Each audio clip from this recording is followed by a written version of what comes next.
নমস্কার। আজকে স্যাটারডে, ঠিক এক সপ্তাহ আগে হয়তো আমি আমার যে লাস্ট ক্লাসটা আমি করেছিলাম, লাস্ট ভিডিওটা আপলোড করেছিলাম ইউটিউবে, লেকচারটা, সেটা হচ্ছে পিএফ উইথড্রয়ালের ব্যাপারে। PF withdrawal rules and regulations বলে আমি শেষ করেছিলাম।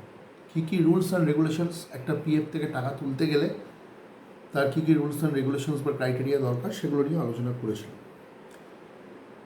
আজকের যে ক্লাসটা হবে সেটা হচ্ছে আমি যে পিএফ থেকে টাকাটা তুলব, প্রভিডেন্ট ফান্ড থেকে যে টাকাটা তুলব, সেটা কোন কোন খাতে টাকাটা তুলতে পারবো বা কোন কী কী কারণে কী কী রিজনে টাকাটা তুলতে পারবো সেটা তো আমি আগের দিন বলেছি।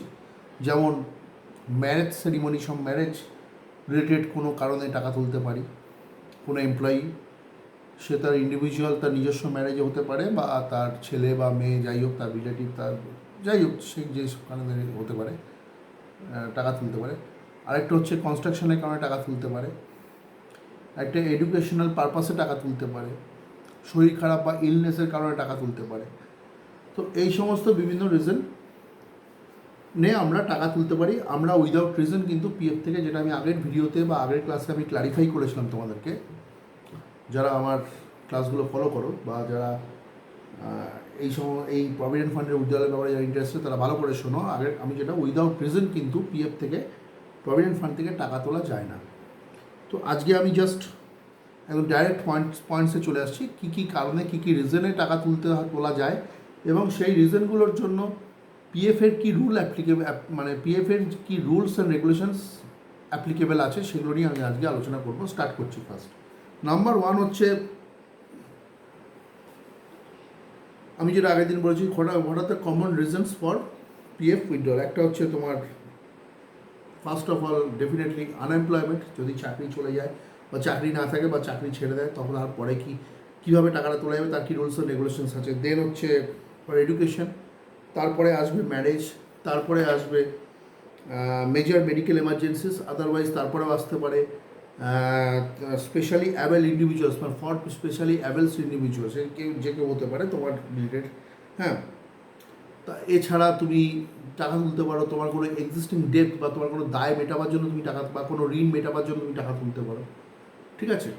তো এই বিভিন্ন কারণে তুমি টাকা তুলতে পারো, এবং সেই কারণগুলোর সঙ্গে পিএফ উইথড্রয়ালের যে রুলস অ্যান্ড রেগুলেশন কার সাথে কী অ্যাপ্লিকেবল, কার সাথে কী ক্রাইটেরিয়া অ্যাপ্লিকেবল, সেটা নিয়ে আমি আজকে আলোচনা স্টার্ট করছি। তো first, in case of unemployment, যেটা আমি আগের ভিডিওতে বলেছিলাম, আনএমপ্লয়মেন্ট বা চাকরি না থাকার কারণে আমি টাকা তুলতে পারি পিএফ থেকে। আমার যা পিএফের টাকা জমেছে অ্যাজ অ্যান এমপ্লয়ি বা অ্যাজ আ স্যালারিড পার্সন, আমার যা পিএফের টাকা জমেছে সেই থেকে কিন্তু আমি টাকা তুলতে পারি, যদি আমার চাকরি না থাকে বা আমি যদি আনএমপ্লয়েড থাকি বা আমি যদি চাকরি ছেড়ে দিই, যে কোনো কারণেই হোক, তো সেই ক্ষেত্রে আমি টাকা তুলতে পারি।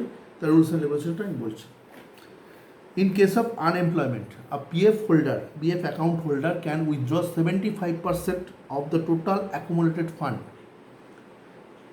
A PF account holder can withdraw up to 75% of the total accumulated fund or accumulated amount if he or she has been unemployed for more than 1 month after relinquishing the employment. Relinquish মানে হচ্ছে পরিত্যাগ করা।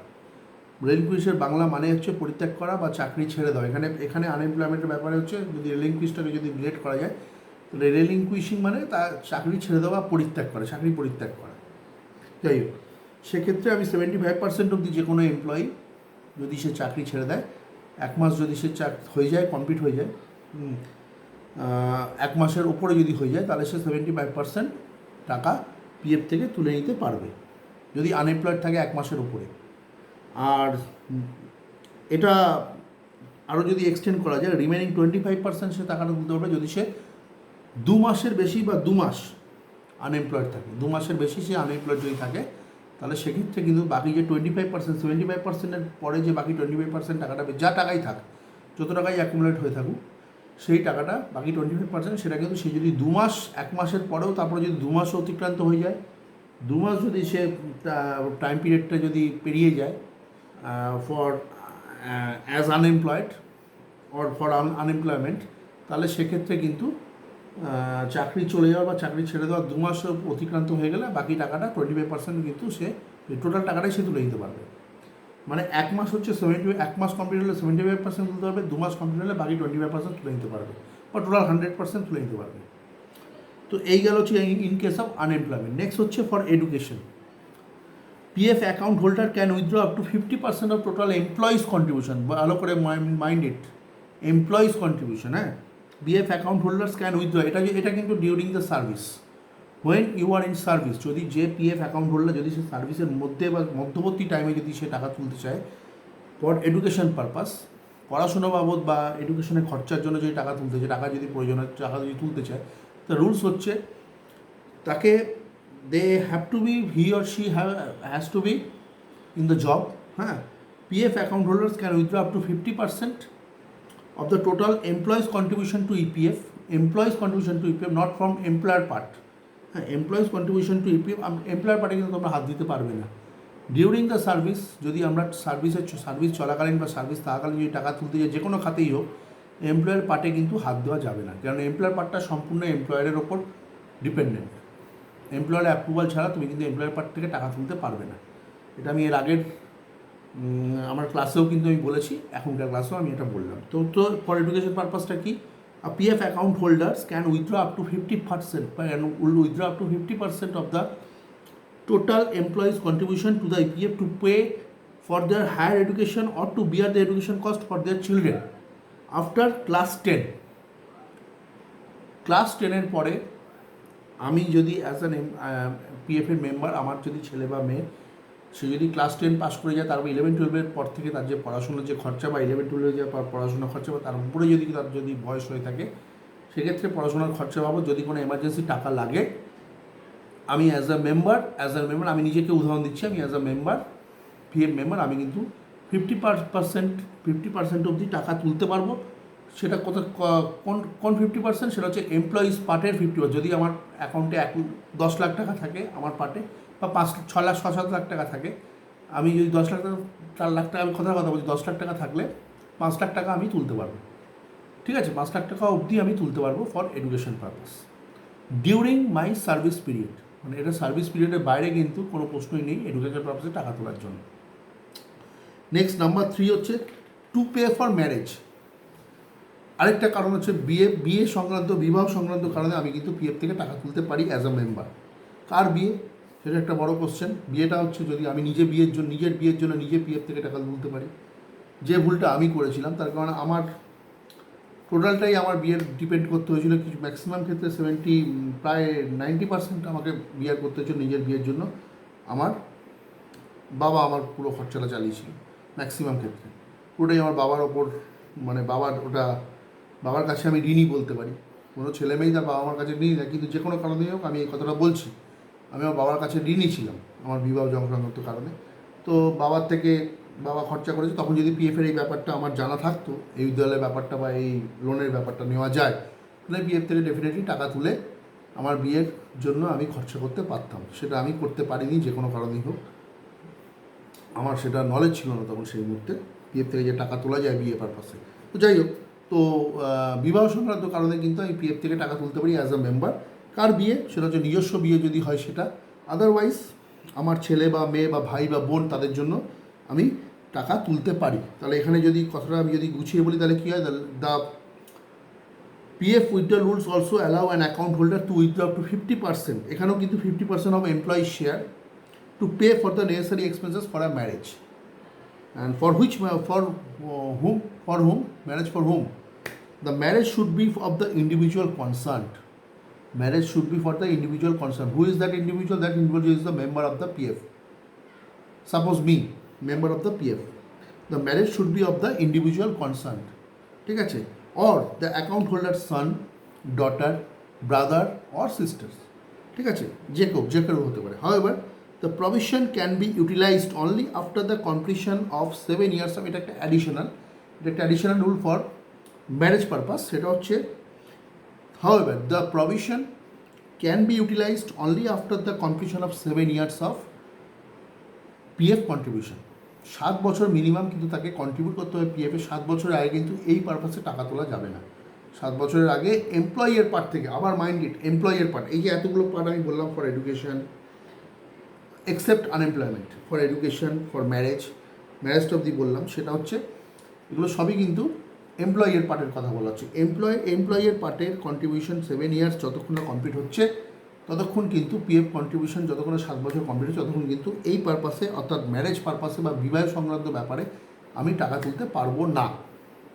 Next আসছে for specially abled individual, মানে যারা আর কি প্রতিবন্ধী টাইপের, প্রতিবন্ধীদের জন্য আমি টাকা তুলতে পারি পিএফ থেকে। এখানে একটা রুল হচ্ছে যে under the PF withdrawal rule 2023, এটা লেটেস্ট। এখানে এই রিজনটা কি, ফর স্পেশালি অ্যাবেল্ড ইন্ডিভিজুয়ালস, তাদের জন্য যদি আমার কেউ হয় বা যদি আমার যদি কেউ রিলেটিভ হয় বা যেই হোক আমার, সেখান থেকে আমি কিন্তু টাকা তুলতে পারি সেই রিজনে। সেটা হচ্ছে under the PF withdrawal rule 2023, specially abled account holders can withdraw 6 months basic wage along with dearness allowance or employee share with interest whichever is less, employee share with interest whichever is less to pay for the cost of equipment। যে equipment specially Abel প্রতিবন্ধী মানে person বা specially Abel individual, যাকে যে সমস্ত material বা যে সমস্ত ইকুইপমেন্ট ইউজ করে তার চলাফেরার জন্য বা তার চিকিৎসার জন্য বা তার ডে টু ডে তার অ্যাক্টিভিটিসের জন্য যে সমস্ত জিনিসপত্র কেনা হয় বা যে সমস্ত জিনিসপত্র লাগে, সেই খরচাগুলো বিয়ার করার জন্য বা সেই খরচাগুলো কে যাতে কম্পেনসেট করা যায় তার জন্য কিন্তু আমি পিএফ থেকে টাকা তুলতে পারি। তার রুলটা কী আছে, under this rule the specially abled account holders can withdraw 6 months basic wage along with the dearness allowance or employee share with interest whichever is less। যদি আমার পিএফের টাকাটা যদি উইথ ইন্টারেস্ট, আমি যে টাকাটা দরকার সে টাকাটা যদি তুলতে চাই, যদি সেই টাকাটা যদি আমার টোটাল বেসিক ওয়েজেস 6 মাসের বেসিক ওয়েজেস এবং তার সাথে ডিআরএস অ্যালাউন্স, সেই টাকার সাথে যদি সেইটা পিএফের টাকাটা যেটা থেকে যেটা বেশি যেটা কম হবে সেই টাকাটা আমি উইথড্র করতে পারবো। যদি কম হয় আমি উইথড্র করতে পারবো, ঠিক আছে। তো the decision was made to help ease the financial burden individuals might experience to purchase expensive equipment. Individual এটা কেন করা হয়েছে, এই ডিসিশনটা কেন দেওয়া হয়েছে বা এই অ্যামেন্ডমেন্টটা কেন আনা হয়েছে পিএফের ক্ষেত্রে, পিএফের রুলের ক্ষেত্রে, সেটা হচ্ছে this decision was made to help the people, that particular person who has to bear the financial burden. They may experience trouble to purchase the high profile or expensive equipments, ঠিক আছে। এই খরচাগুলো যাতে বিয়ার ছাড়া করতে পারে তার জন্য এই সুবিধাটা পিএফ থেকে উইথড্রয়ালের সুবিধাটা তাদেরকে দেওয়া হয়েছে। তার যে ক্রাইটেরিয়াটা আমি বললাম, যেটা হচ্ছে তার যদি 6 মাসের বেসিক ওয়েজেস এবং ডিআরএস অ্যালাউন্স তার থেকে যদি কম হয়, পিএফের যে টাকাটা, পিএফের টোটাল এমপ্লয়িজের শেয়ার উইথ ইন্টারেস্ট হুইচেভার যদি কম হয় তাহলে সেই টাকাটা আমি তুলতে পারবো। নেক্সট হচ্ছে একটা খুব ইম্পর্টেন্ট একটা রিজন হচ্ছে, নেক্সট আসছে কি, ফর মেডিকেল এমার্জেন্সিস, ঠিক আছে। মেডিকেল এমার্জেন্সির জন্য কিন্তু আমি টাকা তুলতে পারি। মেডিকেল এমার্জেন্সি অনেকেরই প্রয়োজন হতে পারে, অনেকের প্রচুর দামি দামি ওষুধ খেতে হয়, দামি দামি তাদের অনেক অপারেশন করতে হয়, অনেক এখন যেহেতু আজকালকার দিনে, বিশেষ করে আজকের দিনে বসে আমি যদি দেখি মেডিকেল এক্সপেন্সেস কিন্তু প্রচুর হিউজ, ডাক্তারের ফিস থেকে আরম্ভ করে হসপিটালের পার ডে খরচা থেকে আরম্ভ করে বা নার্সিংহোম হলে তো কথাই নেই। আর যদি মেডিক্লেম না থাকে তাহলে তো কোনো কথাই নেই। মেডিক্লেম না থাকলে তো কোনো মানুষের পক্ষে এখনকার দিনে সম্ভবই না উইদাউট মেডিক্লেম কোনো নার্সিংহোমে ভর্তি করা বা কোনো নার্সিংহোমে তার থেকে চিকিৎসা করানো। ঘরে বসে তাকে পচে গেলে মরতে হবে যদি তার মেডিক্লেম না থাকে। You must have mediclaim. Whatever you have, whatever you do, whatever you earn, whatever you enjoy, whatever you pay for your entertainment, first give your mediclaim in time. যদি মেডিক্লেম না থাকে আজকালকার দিনে কিন্তু চিকিৎসা সংক্রান্ত খরচাপাতি চালানো কিন্তু খুব tough, because all related to the medicines or medicals, all related to medical matters, are expensive। তো এই ক্ষেত্রে একটা সুবিধা পিএফ থেকে দেওয়া হয়েছে, সেটা হচ্ছে মেডিকেল এমার্জেন্সি পারপাসে কিন্তু তুমি পিএফ থেকে টাকা তুলতে পারো। এর ডিটেলসে আমি আসি। সেটা হচ্ছে EPF account holder can also withdraw the EPF balance to pay for urgent medical treatment for certain purposes, for certain diseases. ঠিক আছে, যদি কিছু পার্টিকুলার ডিজিজের জন্য যদি টাকা পয়সা দরকার হয়, সেক্ষেত্রে কিন্তু তুমি টাকা পয়সা তুলতে পারো মেডিকেল পারপাসে। This facility is allowed for both self usage or for treatment of immediate family members, treatment for immediate family members. ঠিক আছে, আমি আমার নিজের জন্য তুলতে পারি, নিজের খরচাপাতি চালানোর জন্য, বা নিজের সার্টেন কোনো যদি রোগ হয় সেই রোগের চিকিৎসা করার জন্য, বা অপারেশন করার জন্য, বা তার যে একটা প্রচুর কস্ট বিয়ার করতে সেই একটা রোগের জন্য, তার জন্য নিজের জন্য হতে পারে, এবং আমার যারা ইমিডিয়েট ফ্যামিলি মেম্বার বা আমার ছেলে বা মেয়ে বা আমার মিসেস, তাদের জন্য কিন্তু আমি, তারা তাদের মেডিকেল এমার্জেন্সি হলে তার জন্য কিন্তু আমি টাকা তুলতে পারি। তো এক্ষেত্রে কী বলছি, the EPF account holder can also withdraw the EPF balance to pay for urgent medical treatments for certain diseases. তার কিছু ডিজিজের জন্য সে টাকা তুলতে পারবে, তার পার্টিকুলার কিছু ডিজিজ থাকতে হবে। ঠিক আছে, this facility is allowed for both self usage মানে নিজের পারপাসে তুমি খরচা করতে পারো, or to pay for treatment of immediate family members. তোমার ছেলে মেয়ে, তোমার যারা ফ্যামিলি মেম্বার্স আছে তাদের জন্য তুমি ট্রিটমেন্ট করতে পারো। ওয়ান ক্যান উইথড্র 6 months, এখানেও একটা ব্যাপার আছে, one can withdraw 6 months basic wage or DRS allowance or the employee share along with interest whichever is less. যেটা কম হবে সেটা তুমি এখান থেকে টাকাটা তুলতে পারবে। ঠিক আছে, এবার যে কোনো এবার আরেকটা সুবিধা, পিএফ অ্যাকচুয়ালি প্রভিডেন্ট ফান্ড বা সেন্ট্রালাইজড প্রভিডেন্ট ফান্ড বা ইপিএফ যেটা আমরা বলি, প্রভিডেন্ট ফান্ড অর্গানাইজেশন বহু সুবিধা কাস্টমার ফ্রেন্ডলি হয়ে গেছে বা মেম্বার্স ফ্রেন্ডলি হয়ে গেছে আমি বলতে পারি। তাদেরকে এত সুবিধা তারা অনলাইনে প্রোভাইড করে দিয়েছে, এরপরে হয়তো এমপ্লয়ার পার্টটাও তারা কোনো না কোনো দিন হয়তো গভর্নমেন্ট চালু করে দেবে তোলার জন্য, কিন্তু সেটা আমার মনে হয় না ঠিক হবে। কারণ একটু যদি স্ট্রিক্টনেস না থাকে, তারা কিন্তু সব টাকা মানুষ খরচা করে ফেলতে পারে, সেটা করবে না গভর্নমেন্ট। আমার মনে হয় না গভর্নমেন্ট এত বোকা হবে, বা বোকা আছে যে গভর্নমেন্টই আসুক না কেন। তো কিন্তু এই যে সুবিধাটা দেওয়া হয়েছে, ইন্ডিভিজুয়াল তাদের পার্ট থেকে যে তাদের স্যালারির পার্ট থেকে যে টাকাটা কেটে নিয়ে তারা জমা হয় পিএফে, সেই থেকে টাকা তোলার যে সুবিধাটা গভর্নমেন্ট দিয়েছে, এতে প্রচুর সাধারণ মানুষ কিন্তু উপকৃত হয়। বিশেষ করে গরিব মানুষ যারা কম টাকা রোজগার করে, বা যাদের লোনের প্রয়োজন হয়, যারা ব্যাংকে যেতে পারে না, বা যারা ব্যাংক থেকে নিতে পারে না, বা যারা ফাইন্যান্সিয়াল ইনস্টিটিউশন থেকে নিতে পারে না, হিউজ ইন্টারেস্ট বা হিউজ কস্ট, তাদের হিউজ একটা মানে কস্ট বিয়ার করতে হয় ইন্টারেস্টের জন্য। সেক্ষেত্রে পিএফ থেকে টাকা তোলার জন্য তারা এই মক্ষম এই সুবিধাটা কিন্তু তারাই পেয়ে থাকে, এবং প্রচুর মানুষ উপকৃত হয়। যাই হোক, আমি আমার টপিক্সে ফিরে আসছি। নাম্বার 6 হচ্ছে টু পে ফর এক্সিস্টিং ডেপ্ট। একটা হিউজ, ধরো যদি তোমার ঋণ থাকে কোনো কারণে, সেই ঋণটা পরিশোধ করাটা খুব দরকার, অনেকদিন ধরে সেই ঋণটা চলছে, এবং তার ইন্টারেস্ট যতদিন বাড়ছে, ইন্টারেস্ট তো যত পড়ে থাকবে তত ইন্টারেস্ট বাড়বে, সেরকম যদি সেই ঋণটা পরিশোধ করা দরকার থাকে, তাহলে সেক্ষেত্রে কী হয়, সেক্ষেত্রে তুমি কিন্তু পিএফ থেকে টাকা তুলতে পারো। Individual can withdraw 36 months of basic wage or DRS allowance or the total employer share along with interest to pay their home loan CMI. ঠিক আছে, তো individuals can withdraw 36 months of basic wage plus DNS allowance or the total of the employer share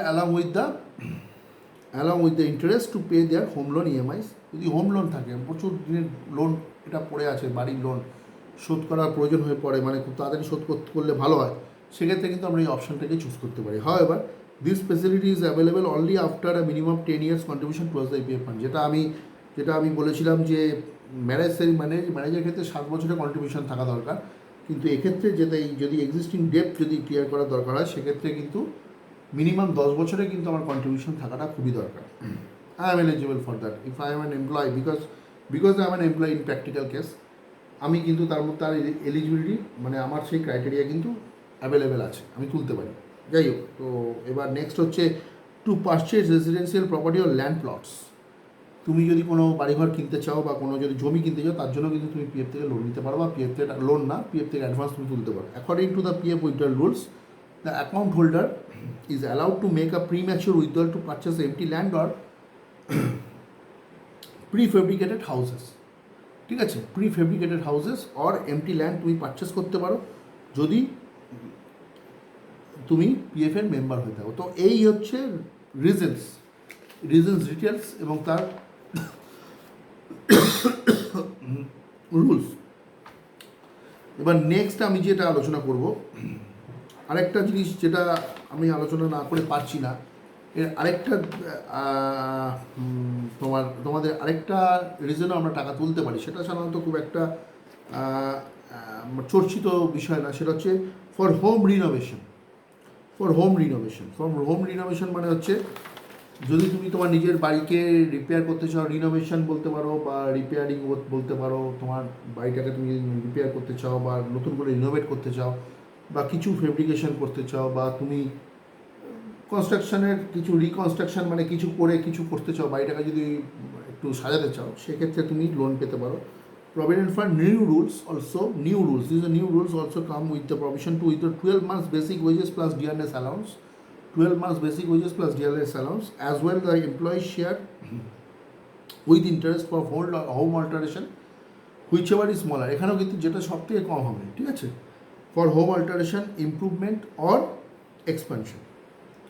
The residential property can be of the PF holders owned by his or her spouse or owned jointly, ঠিক আছে, এটা তার মানে তার বিবাহিত স্ত্রী, তার ক্ষেত্রেও অ্যাপ্লিকেবল আছে এবং তার নিজের ক্ষেত্রেও অ্যাপ্লিকেবল আছে, এবং তার উপর যারা ডিপেন্ডেন্ট তারাও এটা তাদের জন্য এটা অ্যাপ্লিকেবল আছে। An individual can avail this facility 2 times, এটা 2 times অ্যাভেল করতে পারে, once after 5 years for completing the residential property, once after 5 years of completing the residential property, and after 10 years can withdraw PF amount for the first time. After 10 years can withdraw PF amount for the first time. এবার যেটা revise যে কথাটা revise যদি রুলটা আমি যদি দেখি,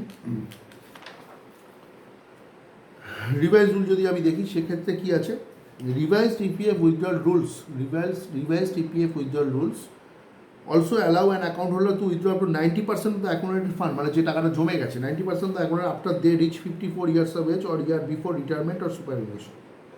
54 বছর বয়স হয়ে গেলে কিন্তু PF এর একটা রুল আছে, তুমি কিন্তু যেটা রিভাইজ EPF রুলের যেটা রিভাইজ খুব রিসেন্টলি যেটা রিভাইজ করা আছে, সেক্ষেত্রে কিন্তু তুমি যদি 54 ইয়ার্স যদি এজ তুমি অ্যাচিভ করে যাও বা অ্যাটেন্ড করে যাও, তাহলে সেক্ষেত্রে তুমি কিন্তু 90% of the total accumulated fund, 90% of total accumulated fund তুমি কিন্তু টাকাটা তুলতে পারবে at the age of after attaining the age of 54 years or year before retirement or superannuation, ঠিক আছে, সেক্ষেত্রে তুমি কিন্তু 90%-এর ওপর 90% টাকা তুমি তুলে নিতে পারবে।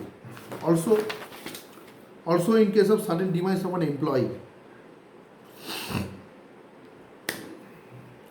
যদি সার্ভিসে থাকতে থাকতে যদি কেউ মারা যায়, সেক্ষেত্রে কিন্তু যদি সার্ভিসে থাকতে থাকতে যদি কোনো এমপ্লয়ি, আনফর্চুনেট ব্যাপার এটা, যদি সার্ভিসে থাকাকালীন কোনো এমপ্লয়ি যদি মারা যায়, হি অর শি, যেই হোক না কেন, while he or she is still in service, their nominee or beneficiary can apply for settlement form 20, এটা ফর্ম 20 ফিল আপ করে তাকে সে apply for settlement or a monthly pension, সেটা হচ্ছে ফর্ম 20ND। যদি সে সার্ভিসে থাকাকালীন মারা যায়, তার মেম্বার্সরা, তার কিন্তু স্পাউস যারা আছে বা তার যারা ডিপেন্ডেন্ট আছে বা তার যারা নমিনি আছে, সে ভদ্রলোক বা ভদ্রমহিলার যে নমিনি থাকবে, সেই নমিনি কিন্তু অ্যাপ্লাই করতে পারে ফর্ম 20, সেটা টাকাটা সেটেলমেন্টের জন্য বা পেনশনের জন্য যদি সেও অ্যাপ্লাই করতে চায়, তার জন্য তাকে ফর্ম 10D ফিল আপ করতে হবে, ঠিক আছে। For PF withdrawal rules provides adequate flexibility to allow individuals to cater variety of emergency situations, for rescuing from any kind of emergency situations, সেক্ষেত্রে কিন্তু PF কিন্তু এই ধরনের কিন্তু যে আমি যে কারণগুলো বললাম, সেই কারণগুলোতে কিন্তু দেখিয়ে বা সেই রিজনগুলো দেখিয়ে সারা কিন্তু টাকা তুলতে পারে। তো এতটা ফ্লেক্সিবিলিটি কিন্তু PF কিন্তু আমাদের জন্য করে দিয়েছে, এটা কিন্তু একটা সত্যি প্রশংসনীয় বিষয়। আমরা EPFকে সবসময় ধন্যবাদ জানাই যে সমস্ত ব্যাংক বা যে সমস্ত ফাইন্যান্সিয়াল ইনস্টিটিউশনে আজকে মার্কেট চলছে, সেই জায়গায় দাঁড়িয়ে PF যে এত সুবিধা দিচ্ছে এমপ্লয়ীদের,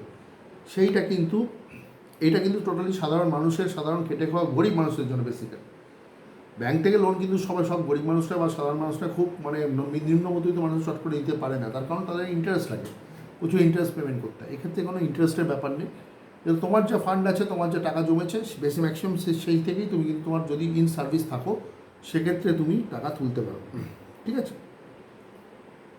তো one can also choose to invest in higher return investment options like mutual funds if they have surplus funds after utilizing, এক্ষেত্রে বিজনেসের ক্ষেত্রেও তুমি টাকা তুলতে পারো, যদি তুমি সেটাকে তোমার মানে যে টাকাটা তুমি তুলছো, সেই টাকাটা যদি তোমার বিজনেসের পারপাসে তুমি কাজে লাগাতে পারো, অনেক সুবিধা দেওয়া আছে। যাই হোক, তো এই গেল হচ্ছে উইথড্রয়াল রিজনস, বিভিন্ন রিজনস আমি আলোচনা করলাম।